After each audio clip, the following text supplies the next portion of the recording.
we've been looking at electrolytes and how things actually dissociate on the molecular level. Now, all of these lovely beaker problems that we have here, it's nice to draw out, but the problem is that takes up a lot of space and a lot of time. And so chemists have some different ways to write our chemical equations. There's going to be three main ones that we look at, and one of them is going to be a molecular, also called a balanced chemical equation. And this is what we've been using so far, where we have all neutral compounds, neutral formulas, and products are balanced. This is great for stoichiometry,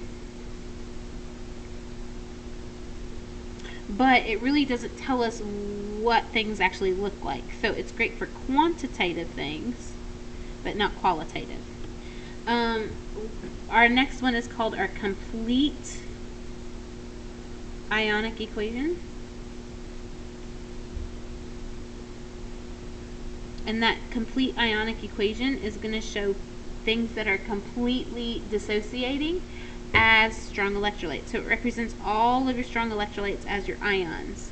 So if things are broken apart or dissociating in water on our solutions, that's what we're going to see. And this is going to be balanced as well. Okay, now this is pretty much what we have in our beakers. So that complete ionic is going to show everything we have, spectators and all. And then lastly, we have what's called the net or sum or overall ionic equation. And this net ionic equation is just going to deal with what actually is reacting. So complete ionic is great for qualitative too. Net ionic is great for qualitative, but it's also really good for what we call redox reactions. And it's going to break everything down and get rid of the nitty-gritty in it, okay? So we're going to be taking a look at some reactions, okay? And we're going to be looking at how to write the balanced molecular, the complete ionic, the net ionic, and draw what the reaction would look like in the beakers, okay? So I'm going to get some different colors here. Let me see if I can do that real quick.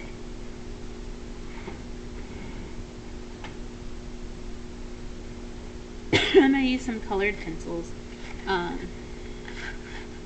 Okay, and so I'm going to use these to just kind of help out a little bit and see what's going on. I'm also going to have my flow chart here to help me out. You'll notice that in our flow chart it gives you a beaker and it gives you in the ionic equation what's going to happen, okay? So let's start off here. Let's go up here and make sure we're balanced. 2 Ks, 1 K. I put a 2 out in front there, and that should balance everything out, okay? So the first thing I'm going to do is I'm going to take note here that these are for my reactants. These are for my products. Okay. And we can write and draw the beakers and then do the complete ionic, net ionic, and we've already got our balanced molecular up there. We could do the complete ionic and the net ionic and then go back and do our beakers. But since we've been used to doing beakers, let's go ahead and do that. And so the first thing I'm going to notice is that we have aqueous. Well, aqueous means water. So I'm going to take a blue, I'm going to put my water down here, HOH. Doesn't matter how many, let's just pick 21. That also means we have hydronium and hydroxide. Alright, then I'm going to take a look here, and it's aqueous. Is it ionic, covalent, or an acid? K2SO4. That's potassium, so it's ionic, which means I have complete dissociation. It says break up into the cation and the anion. Alright, well my cation was K+. Again, the cation up above here originally was K+. My anion is what I have left over. I'm just picking some different colors here. And so this is going to be SO4 2-.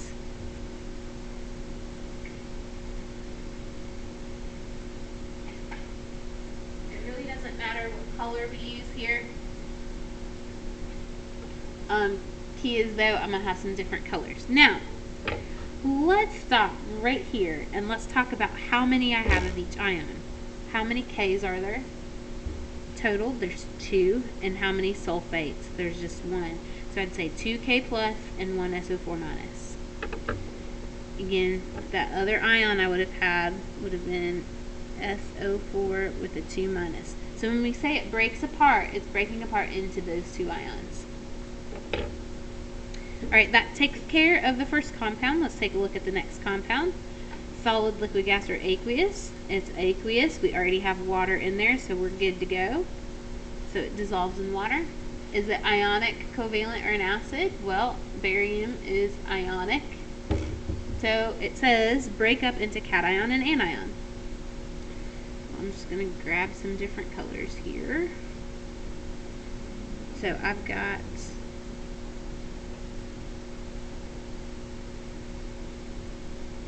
Ba2 plus. You can't really tell that's a different color, but that's okay. Ba2 plus. I've got NO3 negative. That's my other color. And so I'm going to break it up into my cation. So Ba2 plus. My anion is NO3 negative. I didn't really need that parentheses there.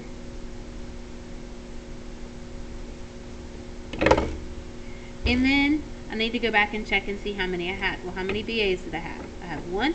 How many nitrates? Ooh, there's a subscript of 2. So 2 nitrates. Notice I'm not putting parentheses NO3 2. I'm putting the nitrate, which is NO3 minus, and then I'm telling how many I had. I had 2. So here I've got everything as complete dissociators on the reactant side. So all of these ions are single and ready to mingle. Well, on the product side, I see BaSO4 solid. Well, is the substance solid, liquid, gas, or aqueous? Well, it's solid. So in the beaker, write the neutral compound. So I'm just going to copy down BaSO4 solid. Now, I don't know about you, but my solids tend to fall like precipitates. Okay? And we're going to have that BaSO4 on the bottom. Well, our next compound, it says aqueous. Oh, because it's aqueous, I need to put in my water. So let's just put in 21 waters. I'm going to have hydronium and hydroxide. Again, need our H3O plus and OH minus.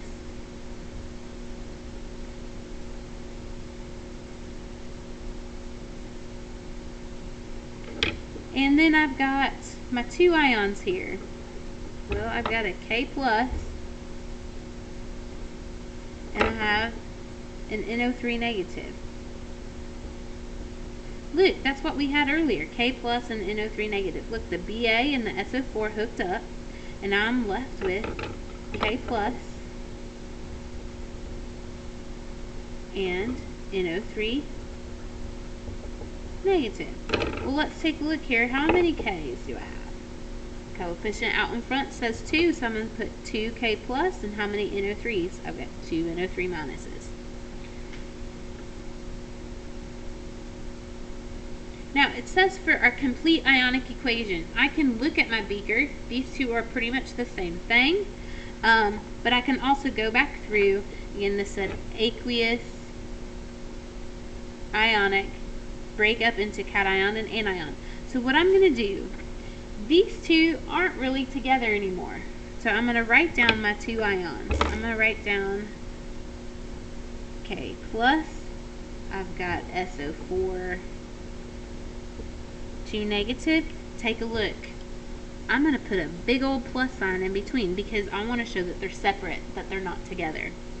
How many K's did I have total? I have 2.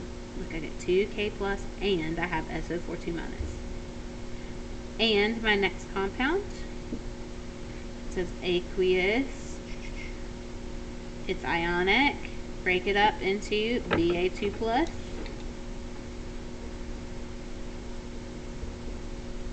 I'm going to have nitrate,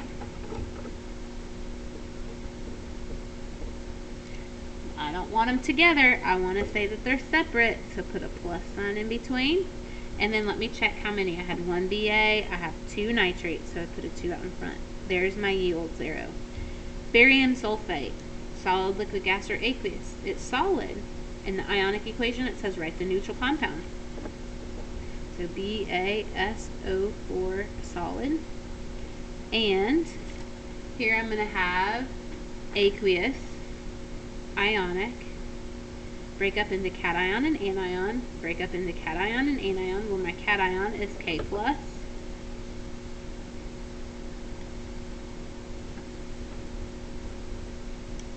And I've got nitrate, which is NO3 negative. I don't want to say that they're together though, so I put that plus sign in between. And how many K's do I have? I have 2 K's and 2 nitrates. Let's make sure everything's balanced out. 2K plus, 2K plus. 1 SO4, 2 minus, SO4. 1 Ba, 1 Ba. 2 nitrates, 2 nitrates. So now for the net ionic equation, we're going to get rid of anything that is the same. We're going to combine like terms. So if I look here, I've got K plus on this side and K plus on that side. So I'm not going to write it. That's going to be a spectator ion. So I've got K plus as a spectator. Do I see sulfates the exact same? No, this one is aqueous, that one is solid. So I need to write SO4 2 minus. My Ba is single and ready to mingle here, but now it's in a solid relationship, so it has changed. So, alright, Ba2 plus. But my nitrates haven't changed at all. So they're not participating at all. They're what we call our spectator ions. Our spectator ions are just like spectators at a soccer game or a tennis match. They're not actually playing. And so our net ionic equation is going to get rid of all of the spectators and only talk about who is playing. And so, or who is going through the chemical change. Well, it's the sulfate and the barium ions that are going through the chemical change, and we're going to see that it goes from aqueous and dissociated into a solid compound. And so this would be our net ionic equation. This would be our complete ionic equation. Here are our beakers. And then our spectator ions are what we cancel out from our complete ionic. Alright? And so that's pretty much how we do complete ionic equations and net ionic equations. We're going to do some more examples in class. We can have reactions where there aren't any spectators. We can have reactions where there's no net reaction at all and everything is a spectator. I like to think of it this way. Maybe you've got a pickup game and nobody watches you. That would be no spectators. Maybe you've got a game on Friday but everybody shows up on Thursday to watch. Well, that would be all spectators. Nobody's there to play. And again, this finishes up ionic and complete ionic equation. So we've got balanced molecular, we've got our complete ionic, our net ionic, we have our beakers which mirror our complete ionic equation, and if we follow along on our flow chart, it actually tells us what to do in all of those.